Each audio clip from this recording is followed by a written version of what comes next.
You didn't lose them because you weren't good enough. You lost them because you moved too fast. That's the painful truth nobody wants to say out loud.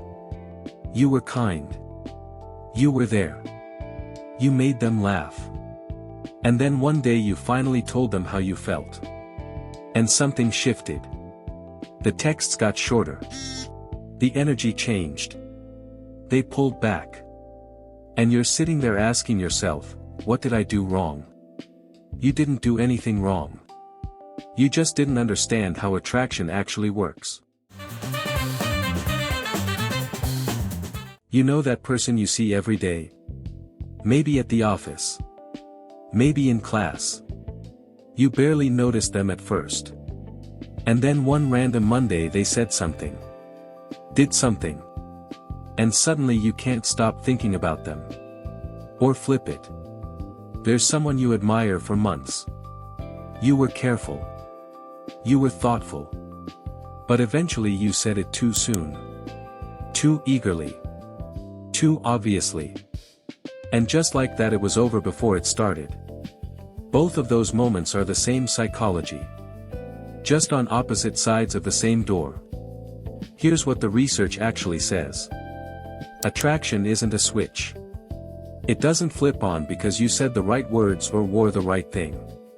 It builds. Slowly. Like pressure building under the surface. Psychologists have studied something called the mere exposure effect. The more someone sees you, the more familiar you become, the more they unconsciously start to like you. Not because of anything you said. Just because you were present. But and this is important, familiarity alone isn't enough. It needs tension. It needs a question that hasn't been answered yet. Because the brain doesn't attach to things it already has. It attaches to things it's still trying to figure out. That's why the person who's always available, always texting back instantly, always making their feelings obvious often feels less attractive. Not because they're less worthy. Because there's no mystery left. No open loop. The brain stops working to understand them, and when the brain stops working it stops feeling.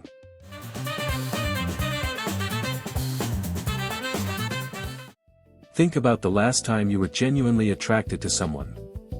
Not just found them good looking. Felt that pull in your chest. That thing you couldn't explain. Was it because they told you they liked you? Or was it because you weren't sure if they did? There's a concept in psychology called anticipatory reward. Your brain releases dopamine, that feel-good chemical, not when it gets what it wants, but when it's anticipating getting what it wants. The chase is the high. The answer is the end of the high. This is why some people get so drawn to emotionally unavailable people. It's not that pain is attractive. It's that the uncertainty keeps the brain in a loop.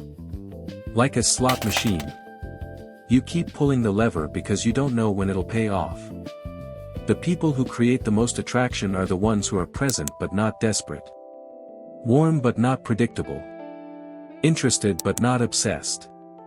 They let conversations breathe. They don't over-explain themselves. They don't chase every silence with a text. And somehow the other person ends up doing all of that instead. Here's where it gets a little uncomfortable. And this is the part most people don't want to hear. We think attraction is about what we say. The perfect opening line. The right compliment. The moment we finally work up the courage to tell them how we feel. But watching is louder than talking. When you notice how someone takes their coffee and remember it weeks later. When you don't rush to fill every silence. When you're comfortable just being in the room without performing, that communicates something the brain reads as confidence. Depth. Security. And those things are deeply, quietly attractive. The sudden move, the confession, the grand gesture, the, I have to tell you how I feel, it's not wrong. But it only lands when there's already something built underneath it. Without that foundation, it doesn't feel like a romantic moment, it feels like pressure. And pressure pushes people away. The waiting isn't passive. The watching isn't weak. That is the work. So what does this mean for you? Stop trying to make someone feel something. Start becoming someone worth feeling something about. Be consistent. Not constant. Be curious. Not intrusive. Let the space do some of the work. Let them wonder. Let them come to you sometimes. And here's your bonus, the thing that changes everything. The moment you genuinely stop needing their validation.